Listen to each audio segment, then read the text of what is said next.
안녕하세요. 여러분, 백영기 목사입니다. 오늘 예레미야 13장 15에서부터 27절입니다. 13장 15절에서부터 27절까지입니다. 자, 어저께는 포도주에 의해서 취해서 내분이 일어난다라고 얘기를 했죠. 하나님께서 심판입니다. 그래서 오늘은 잡혀가는 이야기를 하시면서 너희들이 잡혀갈 만큼 희망이 끊겼다라고 이야기를 하십니다. 근데 이 과정에 하나님께서 사용하시는 비유, 예레미야를 통해서 전하시는 메시지 비유를 보면 섬뜩섬뜩할 만큼의 하나님의 아픈 마음이 잔인한 비유가 들어 있습니다. 그거를 살펴보는 것이 중요하고, 오늘 또 두 번째는 그럼에도 불구하고 마지막에 하나님께서 살짝 눈알처럼 희망을 비춰주시는 게 있습니다. 그게 뭐냐면 맨 마지막 절에 얼마나 오랜 후에야 정결하게 되겠느냐라고 이야기를 하세요. 그래서 이 테마의 가장 키포인트는 얼마나 오랜 후에야 정결하게,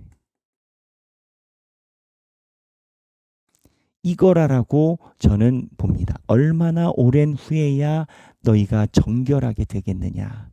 하나님께서 매를 때리고 있는 순간에도 이 정결하게라는 파트를 오랜 후에야 기다리고 계시다라는 메시지를 갖고 있습니다. 그러니까 제가 얼마 전에 이 얘기를 했잖아요.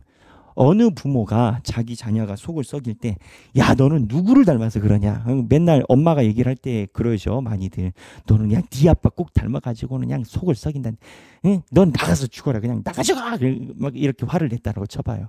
그러면 애가 순종하는 마음으로 나가서 죽어야지 해서 나가서 죽었다 봐요. 그럼 어느 엄마가 잘 죽었네, 잘 죽었네. 그런 엄마가 어디 있겠어요. 예? 어느 부모여도 자기 자녀가 죽었을 때 눈물을 흘리지 않는 부모는 없어요. 나가 죽어 하는데 나가 죽으면은 그 효자예요, 그게?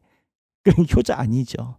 이제 그것처럼 하나님께서 마음이 얼마나 오랜 후에야 정결하게 되겠느냐라고 이야기를 하는 부분이 있어요. 결국 여기에서 우리가 생각할 수 있는 중요한 포인트는 이건 건 거예요. 내가 얼마나 시간을 걸려 돌아갈 것인가.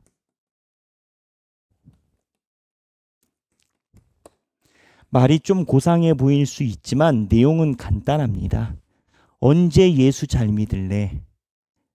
언제 너희들 그거 끊고 이제 올래? 이만큼 알면 되지 않을까? 더 해야 돼? 내가 더 알려주고 더 때려야 돼? 이제는 예수 잘 믿자. 그런 메시지인 거예요. 내가 얼마나 시간을 걸려 돌아가야 될 것인가를 하나님께서 묻고 계신 그러한 상황인 건 거예요.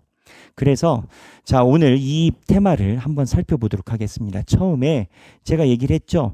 어제 포도주로 내분이 일어났다고. 내분이 일어났을 때 그 포인트를 이야기를 합니다. 보면 18절에 너는 왕과 왕후에게 전하기를, 여기 왕과 왕후는 여호야긴이라고 봅니다. 여호야긴인데 여호야긴 시드기야거든요. 그래서 우리 공부했죠. 여호야긴은 왕이 되자마자 사로잡혀갔어요. 사로잡혀가서 바벨론의 포로로 잡혀갔죠. 그래서 이 여호야긴에게 전하기를, 너는 왕과 왕후에게 전하기를 스스로 낮추어 앉으라. 관 곧 영광의 면류관이 내려졌다 하라. 네겝의 성읍들이 봉쇄되어 열자가 없고 유다가 다 사로잡혀가되 온전히 잡혀가도다. 그래서 여호야긴에게 너희들이 겸손하고, 이 겸손이라는 표현이 뭐예요? 너희들 잘났다 하지 말고 하나님 의지하라라는 거예요. 그렇지 않으면 잡혀간다라는 거예요. 그리고 20절에 너는 눈을 들어 북방에서 오는 자들을 보라. 내게 맡겨졌던 양떼, 내 아름다운 양떼는 어디 있느냐. 바벨론이 와서 다 침범해서 공격해서 데리고 간다라는 거예요. 21절, 너를 친구 삼았던 자를 그가 내 위에 우두머리로 세우실 때, 이게 누구냐? 바벨론이에요.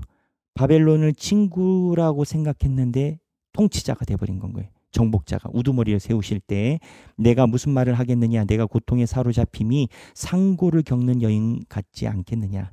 22절 내가 마음으로 이르기를 어찌하여 이런 일이 내게 닥치는고 하겠으나 내 죄악이 크므로 네가 죄악이 크다라는 거예요. 그래서 내 치마가 들리고 내 발 뒤꿈치가 상함이니라. 이 표현이 굉장히 민감한 표현인데 26절에 내가 내 치마를 내 얼굴에까지 들춰서 내 수치를 드러내리라라는 표현이 또 나와요. 중복으로. 그래서 모든 신학자들은 이게 그냥 얘기를 하겠습니다. 강간을 당한 여성에 대한 표현으로 보고 있습니다. 실제로 강간당한 여성에 대한 표현이 그 당시에 이렇게 쓰였다라고 합니다. 제가 여러 서적을 봤는데 이견이 없어요. 다 똑같이 얘기를 해요. 그러니까 이스라엘 백성들이 하나님을 떠나서 바벨론이란 나라에게 강간을 당하는 것처럼 치마가 들려진다라는 게 친구라 생각했지 그가 너를 와서 겁탈하듯이 모든 것을 망하게 한다라는 거예요. 표현 자체가 얼마나 충격적이에요. 이게 하나님이 쓰신 레토릭이라니까요. 하나님이 예레미야를 통해서 전하라 하신 표현 방식이에요. 하나님의 마음이 얼마나 절절하게 남 얘기할 게 아니에요. 하나님을 의지하지 않고 주변에 있는 많은 것들을 의지하잖아요. 내가 돈을 의지하면 돈에 의해서 하나님이 치마가 들리게 하시고 명예를 의지하면 명예에 의해서 치마가 들리게 하시고 네가 생각하는 아집을 의지하면 아집에 의해서 네 치마가 들리게 하신다라는 그러한 섬뜩한 내용인 건 거예요. 그러면서 23절에 하나님이 이 상황에 대해서 얘기를 하세요. 굿수인이 그 피부를, 굿수인은 누구냐면 이집트 사람들을 표현하곤 합니다.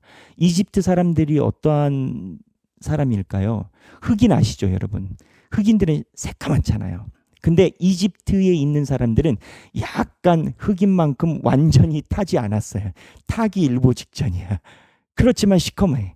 그래서 이 굿수인들은 피부의 색을 변할 수 없는 것이 당연지사인 건 거예요. 그 지역에선. 근데 굿수인이 그의 피부를 표범이 그의 반점을 변하게 할 수 있느냐? 할 수 없을진데 악에 익숙한 너희도 선을 행할 수 있으리라. 라고 의문문이에요. 무슨 얘기냐면 내가 왜 강한 표현을 썼는지 알아? 강간당하는 듯한 레토릭을 왜 썼는지 알아? 너희들 속에 선을 행할 수 있는 능력이 소실됐어. 그러니 너희들은 이 운명으로 가. 심판을 받을 수밖에 없어. 하나님의 단호한 얘기인 건 거예요. 그래서 24절에 하반부에 흩어버린다라는 거예요. 그러면 우리가 여기쯤 와서 드는 생각이 있잖아요.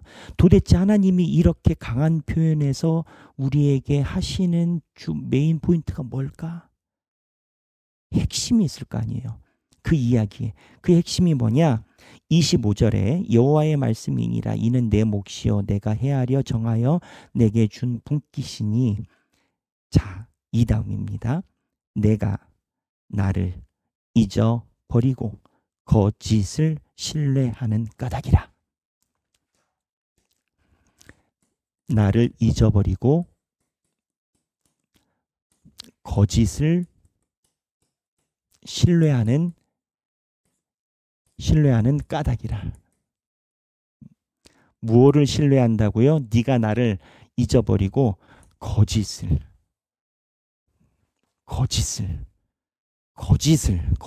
신뢰한대요. 어떤 거짓을 신뢰할까요? 이스라엘 백성들이 거짓말쟁이들만 있는 건 아니에요. 여기에서 이야기를 하는 거짓은 그러한 단편적인 거짓이 아니에요. 하나님을 의지하지 않고 너희들이 보기에 좋은 것을 의지하는 것 행위가 거짓이에요. 내가 온전히 하나님을 의지해야 됨을 알면서도 아직은 그러고 싶지 않아. 그리고 내가 누리고 싶고 내가 의지해야 될 것이 있어. 뭐 누차 얘기를 하잖아요. 돈, 명예, 뭐 학연, 지연, 혈연, 직업, 귀천, 미래, 기타 등등. 하나님은요. 하나님이 아닌 이러한 것들을 의지하는 심리를 거짓이라고 얘기를 하세요. 우리는 거짓말을 해야만 거짓으로 알잖아요. 하나님의 개념에는요, 하나님을 의지하지 않고 다른 것을 하는 행위를 거짓이라고 얘기를 하셔요. 그래서 네가 나를 믿고 거짓을 신뢰하는 까닭은 이라라고 나와요. 이것 때문에 소위 아까 제가 얘기를 한 여성이 폭행당하는 그 이미지까지 하나님이 사용하신 건 거예요. 우리는 이 부분에서 생각을 해야 돼요. 하나님이 정말 하나님만 의지하고 살아가기를 무던히 요구를 하시는 건 거예요. 왜냐하면 거기에만 생명의 길이 있으니까. 하나님은 그 길로 바로잡기 위해서 하나님 스스로 힘을 행사하고 있는 건 거예요. 이 그림을 잘 보세요, 여러분. 하나님을 믿는 이스라엘 백성들은 하나님 말을 안 들어요. 바벨론이나 아수르는 원래 안 믿는 애들이니까. 그러면 하나님의 신성함을 누가 세우냐고요. 보통 민족들이 그 나라의 신을 믿으면 그 민족이 강성해져서 군대로 가서 그 신의 이름을 드높여요. 그렇잖아요. 근데 지금은요. 하나님의 이름을 드높여야 되는 소명을 가지고 있는 이스라엘은 하나님에게 관심이 없어. 침략군들이요. 뭘 믿지도 않는 애들한테 기대를 해. 그런데 하나님이 어떻게 하시냐고요. 하나님이 스스로 모든 걸 다 드러내고 있는 건 거예요. 이것만 봐도 하나님이 유일한 신이고 살아계신 분이다라는 느낌을 가질 수 있어야 돼요. 그러니까 하나님이 얘기를 하는 것은 나를 잊고, 거꾸로 얘기를 하면 나를 기억하고 거짓을 신뢰하는 까닭이다. 나를 기억하고 나를 신뢰해라 라는 메시지를 주시는 거예요. 신뢰는 뭡니까? 내 삶의 비중에 하나님의 음성을 많이 생각하고 생각에서 멈추는 게 아니라 그의 뜻대로 살아가는 겁니다. 왜? 그 안에 하나님의 복음이 있다라고 믿으니까. 신앙은요, 지식이 아니에요, 여러분.